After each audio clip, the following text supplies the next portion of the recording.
really active group today. On the back. Thank you. Yesterday, 9 House Democrats voted with Republicans to hold former President Bill Clinton in contempt. Were you or your team trying to advise those members not to vote on contempt, and what is your position on whether the Clintons should be held in contempt? I strongly support the position of Robert Garcia and Jamie Raskin, and have indicated that publicly, and also in my conversations with any member who has asked for my perspective on this issue before the committee. When it gets to the floor, if we need to have a broader caucus-wide conversation about it, we will. And my position remains unchanged, and it's the same position that is held by Robert Garcia, Jamie Raskin, Nancy Pelosi, and many others, which is, to the extent that anyone in this town or country should be held in criminal contempt,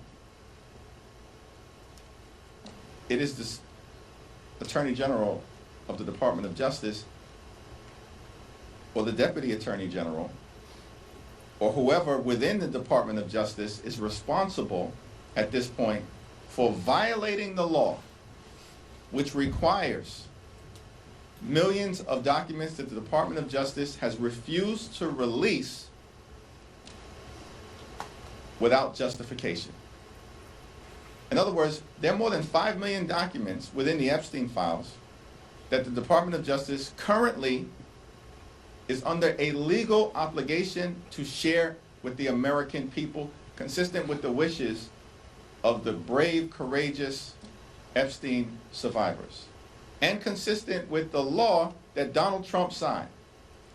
The Department of Justice was supposed to release those documents, 5 million documents, by December 19th. More than a month has passed.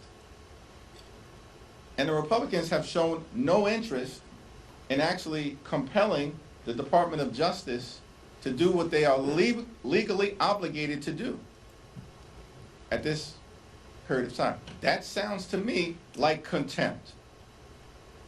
And we should start there. Do you think the Clintons have questions to answer for?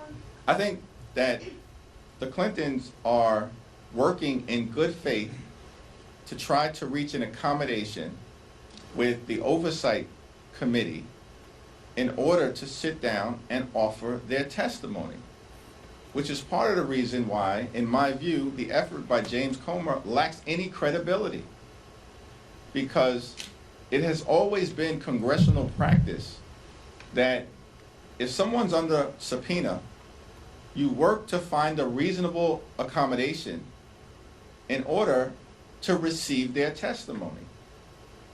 Now, James Comer subpoenaed more than 10 different individuals, and he's released every single one of those individuals, including 8 members of law enforcement, like Christopher Wray, the former FBI director, who was the FBI director when Jeffrey Epstein was in custody and ultimately killed himself. And Christopher Wray and all of these other individuals were able to say to the committee they had no information. Very similar statement that the Clintons made. And Christopher Wray and all of these other Trump administration officials were released from any obligation to show up. And yet James Comer demands, even in the midst of good faith negotiation, that the former president and the former Secretary of State and First Lady show up. Why?